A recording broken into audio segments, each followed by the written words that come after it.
ताम्बाकी छोरी गन्बकी नातिनी बैसले फुरफुर भाकी छु ताम्बाकी छोरी गन्बकी नातिनी बैसले फुरफुर भाकी छु आसेङको छोरो नक्कलेसँग यो जानले पिरती लाकी छु। हैन पनि भन्न मिल्दैन भनेपछि यसमा कन्फ्युजन भयो नि? छैन नै होला, भएको भए त बिहे गर्थ्यो नि। बच्चैदेखि गाउने सपना थियो मेरो, अनि जे गरे पनि म साङ्गीतिक क्षेत्रमा लाग्छु भन्ने मेरो सपना थियो। गोल्छी संचार news and entertainment channel of Nepal. नमस्कार सम्पूर्ण दर्शक महानुभावहरुमा, म प्रितम तामाङ। तपाईहरु यति बेला हेर्दै हुनुहुन्छ गोल्छी संचार। गोल्छी संचारमा हामीले विभिन्न नयाँ प्रतिभा, त्यसैगरी पुराना प्रतिभा व्यक्तित्वहरूलाई लिएर हामीले कुराकानीहरू गर्ने क्रम जारी नै छ। यति बेला हामीसँग हुने मकवानपुरे चेली, स्वरकी धनी, ताम्बाकी छोरी हुनुहुन्छ। उहाँलाई हामी यति बेला स्वागत गर्न चाहन्छु। उहाँ हुनुहुन्छ बिमला थिङ। बिमलाजी, तपाईलाई गोल्छी संचार एजरीमा स्वागत छ। धन्यवाद। सांगीतिक क्षेत्रमा लाग्नुभएको छ हैन? सांगीतिक क्षेत्रको यात्राको क्रममा हुनुहुन्छ। यो यात्रामा चाहिँ तपाईँ कसरी आइपुग्नु भयो, कसरी लाग्नुभयो? बच्चैदेखि गाउने सपना मेरो। स्कुलहरूमा गाउँथ्यो, घाँस दाउरा जाँदा गाउँथ्यो, अनि आफै पनि गुनगुनाउँथ्यो। यसरी नै प्र्याक्टिस गर्दै। स्कुलहरूमा भन्नुभयो हैन? स्कुलहरूमा चाहिँ कस्तो कस्तो बेलामा चाहिँ तपाईँले गीत गाउनुहुन्थ्यो? हाम्रो दर्शकहरूलाई थोरै बताइदिनुहोस् न। प्राय यस्तो हो, शुक्रबार छुट्टी हुन्थ्यो, छिटै छुट्टी हुन्थ्यो, अनि प्रोग्रामहरू राख्थ्यो कि स्कुलमा साथीहरू मिलेर। अनि टिचरहरूले पनि गाउनुपर्छ, बिमलाले गीत गाउनुपर्छ है, एकदम राम्रो छ भोकल भन्नुहुन्थ्यो। अनि यस्तो टाइपकोहरू गीत, यस्तो रमाइलो टाइपको पनि गीत गाउनुपर्छ, त्यसरी मेहनत गरेर अगाडि बढ्नु, राम्रो छ भोकल भन्नुहुन्थ्यो। अनि मैले शुक्रबार प्राय हाम्रो गीतै गाउँथेँ स्कुलमा। जस्तो त्यो बेलामा गाउने कुनै गीतहरू याद आउँछ तपाईँलाई? स्कुलमा गाउने गीतहरू थाहा छ। हजुर, कुन गीतहरू भन्नुहोस् न, गाएर सुनाइदिनुहोस् हाम्रो दर्शकहरूका लागि। प्राय म आधुनिक नै गाउँथ्यो पहिले स्कुलमा। मलाई धेरै मनपर्छ आधुनिक गीतहरू। अन्जु पन्तको गीत। के पूजा गर्छौ मन्दिरमा गए, पहिले आफ्नो बानी सुधार। के पूजा गर्छौ मन्दिरमा गए, पहिले आफ्नो बानी सुधार। एकदमै मिठो स्वर हैन, एकदमै मिठो आवाज रहेछ तपाईँको। एकदमै खुसी लाग्यो तपाईँसँग आज गफ गर्न पाउँदाखेरि हैन। यसरी भनौँ न, साङ्गीतिक क्षेत्रमा लाग्नुभयो हैन, लागिरहनु भएको पनि छ, यसरी अगाडि बढिरहनु भएको छ। यो ठाउँसम्म आउँदाखेरि चाहिँ कसको साथ एकदम महत्त्वपूर्ण छ तपाईँको लागि? विशेष गरी म आफै नै अघि बढ्न चाहन्थेँ। अनि घरमा पनि फ्यामिलीहरूको सपोर्ट त सधैँ सबैको हुन्छ, मम्मी बाबाको, दाइको, धेरै चाहिँ प्राय दाइको सपोर्ट, मेरो आफ्नै दाइको। राम्रो भोकल छ, तिमीले प्र्याक्टिस गर, अगाडि बढ्नु, म साथ दिन्छु, म सपोर्ट गर्छु भन्नुहुन्थ्यो। तर पनि मैले चाहिँ यस्तो कम चाहिँ नि रोजगारी नभएर पनि होला, म पढ्दै पनि थियो। दाइले चाहिँ म सपोर्ट गर्छु भन्नुहुन्थ्यो, पछि सपोर्ट गर्नुभयो। अनि मैले पनि त्यही ताम्बाकी छोरी गन्बकी नातिनी एल्बम निकालेँ। धेरै सपोर्ट गर्नुभएको छ फ्यामिलीले नै। यो गीत गाउँदाखेरि चाहिँ पक्कै पनि तपाईँ मकवानपुरको हुनुहुन्छ हैन? मकवानपुरदेखि काठमाडौँको यात्रामा तपाईँले यो गीत रेकर्ड गर्नुभएको हो। यो यात्राको क्रममा चाहिँ कस्तो कस्तो व्यक्तिहरूसँग तपाईँको भनौँ चिनजान भयो? पहिला म काठमाडौँ नै बस्थ्यो, नढाँटिकन भन्नुपर्दा। म ड्युटी लाइन पनि काम गर्थ्यो। म लोकगीतबाट नै आएको हो सेलोमा। मलाई लोकगीत भन्दा मलाई सेलो मनपर्ने। अनि मैले 2 महिना जति काम गरेँ लोक डोरीमा, काठमाडौँमै बसेर। अनि मेरो दिदी पनि लोक गायिका हुनुहुन्छ। अनि त्यसरी नै अनि धेरै मान्छेहरू चिन्यो मैले। सबैले भन्नुहुन्थ्यो, मैले जहाँ जहाँ गीत गाएँ त्यहीँ मान्छेहरूले भन्नुहुन्थ्यो, भोकल राम्रो छ नानु, तिम्रो प्र्याक्टिस गर, मेहनत गर, म सबैले सपोर्ट गर्छु भन्नुहुन्थ्यो। अनि त्यसरी नै राम्रो राम्रो मान्छेहरू चिनेँ मैले। कोही सङ्गीतकार चिनेँ, कोलाई सम्झिन चाहनुहुन्छ अहिले यति बेला? मेरो विशेष गरी चाहिँ मलाई धेरै सपोर्ट दिनुहुने मामा मेरो प्रकाश लामा सङ्गीतकार हुनुहुन्छ। विशेष मामालाई नै सम्झिन चाहनुहुन्छ हैन? अलिकति म तपाईँको पारिवारिकतिर जोड्न चाहन्छु। परिवारमा कुन छोरीको रूपमा अथवा कुन सन्तानको रूपमा हुनुहुन्छ तपाईँ? मेरो परिवारमा हामी 2टा दिदी बहिनी, म चाहिँ जेठी हो, बहिनीको चाहिँ बिहा भइसक्यो, छोरी पनि पाइसक्यो। तपाईँको भएको छैन? मेरो हुन बाँकी छ। हजुर, भनेपछि हाम्रो दर्शकहरू कोही हुनुहुन्छ भने होइन एकदम मकवानपुरको चेली थिङ्स्या एकदम हेरिरहनु भएको छ, एकदम राम्री हुनुहुन्छ, गीत पनि गाउँदै हुनुहुन्छ उहाँ, मनकी धनी होइन, रूपकी धनी। पक्कै पनि तपाईँहरूको लागि वेटिङमा हुनसक्छ पक्कै पनि होइन? बोयफ्रेन्ड त होला? छैन पनि भन्न मिल्दैन, छ पनि भन्न मिल्दैन। किन अहिले यो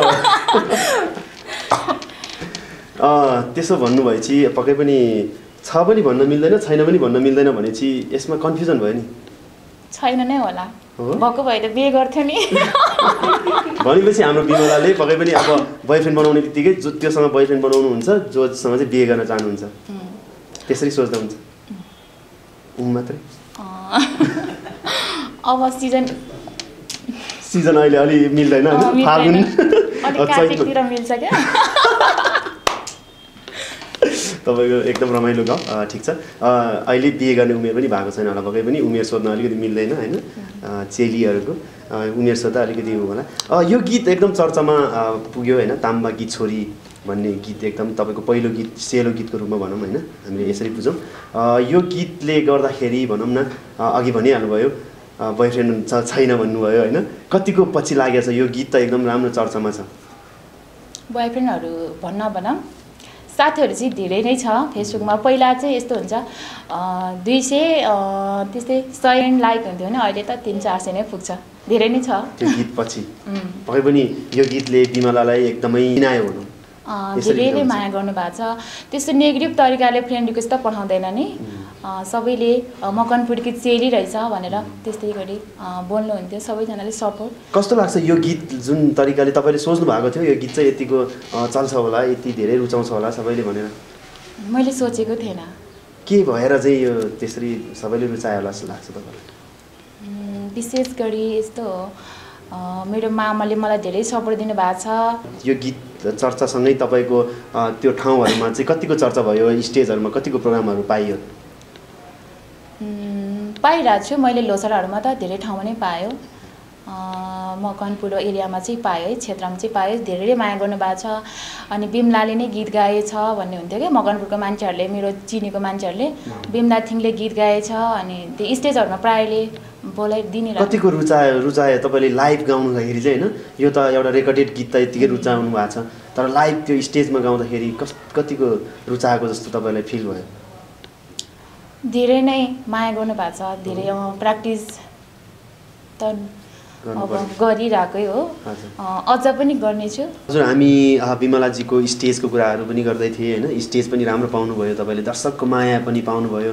अबको तपाईँको यात्रा चाहिँ के छ, अब केही आउँदैछ तपाईँको कुनै कृतिहरू? मैले ताम्बाकी छोरी त भइहाल्यो नै, भिडियो पनि आइसक्यो, फेरि पनि अर्को गीत प्रकाश लामा मामाकै शब्दमा सङ्गीतमा सेलो नै हो, आउँदैछ। कहिलेतिर सुन्न पाउनुहुन्छ हाम्रो दर्शक महानुभावहरूले त्यो गीत? छिटै नै, अब त्यही के भन्नु, थोरै गाएर सुनाउन सक्नुहुन्छ त्यो गीत कि अहिले त्यति तयार भएको छैन, के छ? तयार भइसकेको ल, थोरै हाम्रो दर्शकहरूको लागि थोरै छोटो मात्रै सुनाइदिनुहोस् न। म छम छम छम छम नाच्छु, म छम छम छम छम नाच्छु, च्याङ्बो सेलोमा गाउन। म छम छम छम छम नाच्छु, म छम छम छम छम नाच्छु, च्याङ्बो सेलोमा गाउन। अपा आमाले नमानी च्याङ्बा मलाई तिमी भगै लैजाऊ न, अपा आमाले नमानी च्याङ्बा मलाई तिमी भगै लैजाऊ न। पक्कै पनि च्याङ्बाहरूले भगाएरै लान्छ कुन दिन होइन, लानेवालामा पनि होला कतिजना, च्याङ्बाकै लागि बनाउनु भएको होइन। ठिक छ, ताम्बाको छोरी पनि त्यस्तै खालको गीत थियो होइन, आस्याङको छोरासँगको माया प्रीतिको कुरा, यो च्याङ्बाको माया प्रीतिको कुरा रहेछ। पक्कै पनि च्याङ्बा चाहिँ तपाईँले छैन भनिसक्नुभयो है, यो गीत गाउँदा गाएर सुनाउँदा कता कता छ जस्तो लाग्यो तपाईँको च्याङ्बाकै? अब बनाउनु पर्छ। पक्कै पनि यो हामीले अलिकति रमाइलोको लागि कुराकानी गरिरहेको छु। यो गीत गाउनुभयो होइन, जस्तो यो गीतको अब तपाईँ आफै राम्रै हुनुहुन्छ होइन अहिले चाहिँ कतिपय आफै स्वर दिने मतलब आफै गाउने र आफै मोडलिङ गर्ने क्रम पनि देखिन्छ हामीले कता कहिले कहिले तपाईँलाई मोडलिङ गरौँ आफै चाहिँ खेलौँ जस्तो लाग्छ लाग्दैन खासै राम्री त छैन तपाईँले राम्री भन्नुभयो धन्यवाद स्वागत छ तपाईँलाई यस्तो हो मेरो चाहिँ गाउने सपना तर अहिलेसम्म मैले म्युजिक भिडियो खेल्छु म आफै मोडल गर्छु भनेर मैले सोचेको पनि छैन एकदमै राम्रो गीत होइन पक्कै पनि हाम्रो प्रकाश तामाङको सङ्गीत भइसकेपछि यत्तिकै पनि राम्रो हुन्छ गीतमा केही न केही नयाँपन छ तपाईँले गाएर पनि सुनाउनु भयो होइन नयाँ हुने नै पनि छ अब भनौँ न यो गीत सङ्गीतलाई गाउने क्रममा सेलो गीतमा तपाईँ एकदम सेलो सङ्गीतमा एकदम अगाडि बढिरहनु भएको छ होइन यसरी अगाडि बढ्ने क्रममा कतिको गाह्रो साह्रो अप्ठ्यारो चाहिँ कतिको लाग्दो रहेछ तपाईँलाई कस्तो लागिरहेको छ गाह्रो त लाग्छ नै सबै कला मात्रै भएर नहुने सबैको सपोर्ट फ्यामिलीको सपोर्ट नहुँदा चाहिँ धेरै गाह्रो हुने कि बुवाले त सपोर्ट दिनुहुन्थ्यो मम्मीले अनि मेरो दाइले त झन् अरूले सधैँ नै सपोर्ट दिनुहुन्छ सपोर्ट मात्रै भएर नहुने आर्थिक स्थिति कमी कमजोर थियो परिवारमा म आफैले पनि कमाउन नसक्ने अनि कमाएर पनि म्युजिक भिडियो गर्नलाई त अलिक धेरै नै लाग्छ नि त नपुग्ने के त्यही भएर दाइले कमाउनुहुन्छ अलिअलि अनि मैले पनि कमाउँछु म सहकारीमा काम गर्छु धेरै नखाए जब पनि गर्छु धेरै नकमाए पनि महिनाको 9-10 हजार त मैले कमाउँछु त्यही पैसाले चाहिँ आफ्नो एउटा कलालाई चाहिँ तपाईँले दर्शक महानुभावहरूसम्म पुर्याउनु भएको छ म आफैले मेहनत गरेको पैसा हो महान कुरा हो होइन त्यसरी नै अघि बढ्दै गएँ अनि बिस्तारै एउटा म्युजिक भिडियो त बनाएकै छु ताम्बाकी छोरी अब फेरि पनि अर्को आउँदैछ बिस्तारै बिस्तारै यही क्षेत्रमा लाग्छु च्याङबा भन्ने गीत आउँदैछ च्याङबा भन्ने आउँदैछ एकछिन पछि अलिपछि थेवा पनि आउँछ थेवा च्याङबा सबै आशंको छोरा सबैको लागि गीत गाइरहनु भएको छ होइन पक्कै पनि थेवा च्याङबाहरूले तपाईँलाई एकदम रुचाउनु हुनेछ र रुचाइरहनु पनि भएको छ होइन त्यो एकदम राम्रो कुरा हो यसरी भनौँ न गीत सङ्गीतमा लागेर अब यो अहिले चाहिँ हाम्रो साङ्गीतिक क्षेत्रलाई हेर्दाखेरि हामीले जति खर्च गर्छ त्यो चाहिँ मतलब रिटर्न आउने त्यस्तो वातावरण छैन अझै पनि तपाईँ साङ्गीतिक क्षेत्रमा लागिरहनु भएको छ कस्तो लाग्छ यो बजारहरूलाई हेर्दाखेरि कहिले कहिले गीत नगाइदिउँ किन आफूले दुःख गरेको पैसा किन साङ्गीतिक क्षेत्रमा किन खर्च गरौँ जस्तो लाग्दैन त्यस्तो भन्दा पनि यस्तो गाउने सपना थियो अनि फेरि मलाई पैसाको भन्दा पनि म आफू कसरी अगाडि बढ्ने त्यही पैसा मैले फेरि मेरो पैसा रिटर्न आओस् भनेर त त्यस्तो भन्नाले पनि मलाई चिनोस् के एउटा कला आफ्नो कला पनि सबैले सुनोस् भन्ने नै तपाईँको धारणा हो त्यही हो एकदमै मलाई चिनोस् म कनपुरकी चेली विमला थिङ दर्शकहरूको मायाको लागि र मेरो आफ्नो कला दर्शक माझमा पुर्याउनको लागि बस यति मात्रै हो एकदम सही कुरा पक्कै पनि सबैले चाहिँ पैसा कमाउनै पर्छ भनेर नि लगानी गरिँदैन होइन यो तपाईँको पनि त्यही विचार देखियो यसरी भनौँ न साङ्गीतिक क्षेत्रलाई आफ्नो एउटा करियरको रूपमा चाहिँ स्थापित गराउन चाहनुहुन्छ कि यसलाई चाहिँ एउटा भनौँ न आफ्नो एउटा इच्छा केही इच्छाहरू चाहिँ पोखौँ भन्ने हो करियर त भन्न सकिँदैन कुन बेलामा के हुन्छ साङ्गीतिक क्षेत्रलाई मात्रै त यात्रा दिएको छैन हजुर किनभने मेरो पनि म आफै जब पनि गर्छु म हेटौँडामा बस्छु प्रायः काठमाडौँ आउने जाने गर्छु त्यसैले साङ्गीतिक क्षेत्रलाई पनि छोडेको छैन र निरन्तरता दिन्छु मेरो आफ्नो जबलाई पनि निरन्तरता दिन्छु त्यही हो मेरो लागि दुवै बराबरी अहिलेको लागि कुनै दिन त्यस्तो दिन आयो भने साङ्गीतिक क्षेत्रलाई मात्रै सोचौँला एकदमै शुभकामना छ तपाईँको यो गीतहरू साङ्गीतिक क्षेत्रमा लागिरहनु भएको यो यात्रा एकदम सफल रहोस् एकदमै शुभकामना दिन चाहन्छु हामी यति बेला अन्तिममा एउटा केही मैले सोध्न बिर्सेको होइन सोध्न छुटाएको अनि तपाईँले पनि भन्न बिर्सेको केही त्यस्ता व्यक्तित्वहरूको नाम अथवा कुनै प्रश्नहरूको उत्तरहरू छ भने हाम्रो दर्शक महानुभावहरूले बताइदिनुहोस् न जुन गीत मैले निकालेँ ताम्बाकी छोरी गण्डकी नातिनी सबैले माया गर्नु भएको छ सबैको साथ सपोर्ट पाएको छु